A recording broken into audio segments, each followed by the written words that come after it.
Carol, você entrou num ponto muito importante que é sobre burnout, né?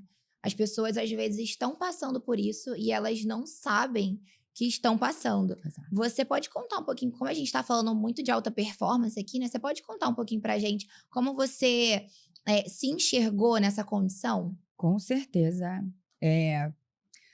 Eu não sabia que era, como você bem colocou. Sim. Então, naquele momento do estopim, eu já vinha é um tempo para você reconhecer.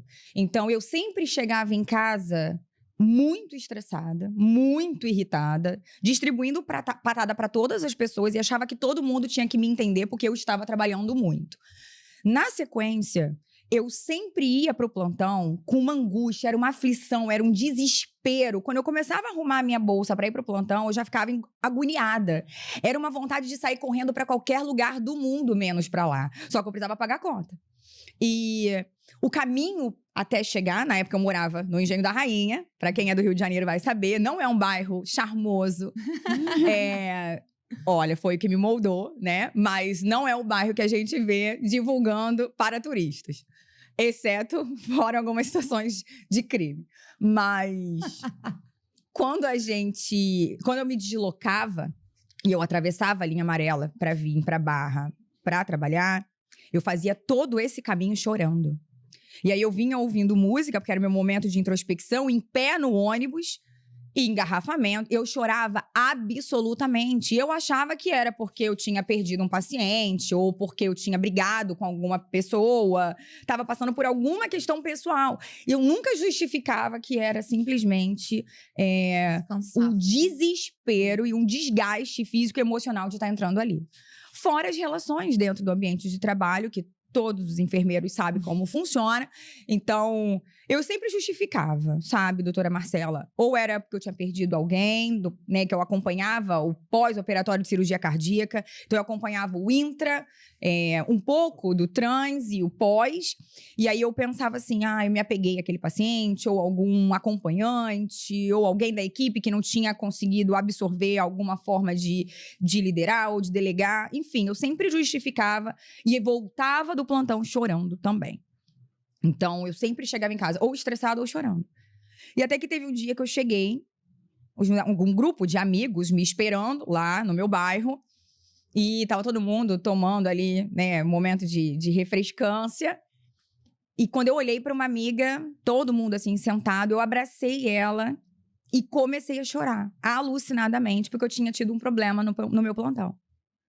E aí ela falou assim, amiga, o que tá acontecendo? E quando eu comecei a falar, ela falou assim, mas isso nem é um problema tão grande assim, né? Você já passou por outras coisas e nem levou tanto assim pro coração. E dali eu vi que tava alguma coisa bem diferente. E aí ela falou, amiga, você só fala de trabalho. Você não tem outro assunto. Você tá se tornando uma pessoa chata. E eu não enxergava isso. Eu achava que todo mundo tinha que me entender. Eu trabalhava muito, achava que todo mundo tava interessado nas minhas histórias do plantão. Enfim, ela foi o meu gatilho de reconhecimento. Na sequência, foi quando a minha mãe falou pra mim, filha, larga tudo isso e vai trabalhar no shopping. Nesses percalços, nesses rompantes que eu chegava em casa. E aí eu pensei assim, tudo que minha mãe construiu na minha cabeça pro meu futuro profissional tinha caído por terra. Foi o maior tapa na cara que eu levei da minha mãe na minha vida, sem ser fisicamente.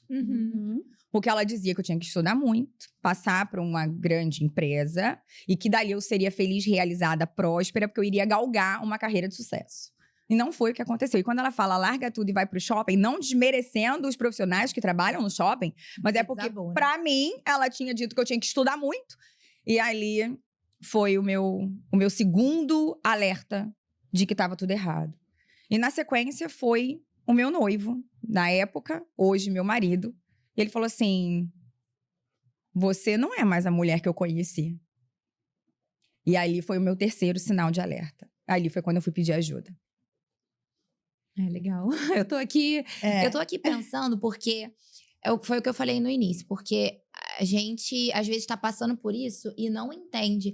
E fazendo uma reflexão, até mesmo uma retrospectiva da minha jornada no plantão, eu passei exatamente por coisas parecidas que você está contando aqui.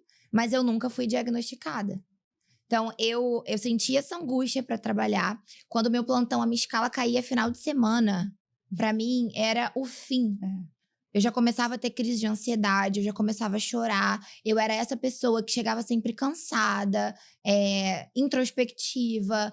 Aquele gás que eu sempre tive de academia e tal. Isso tava se apagando. Eu tava exatamente isso, uma pessoa extremamente apagada. E eu nunca fui diagnosticada assim. Então, te ouvindo falar, eu até fiquei um pouco muda aqui, dei uma pausa. Porque eu fiz essa retrospectiva na minha vida também.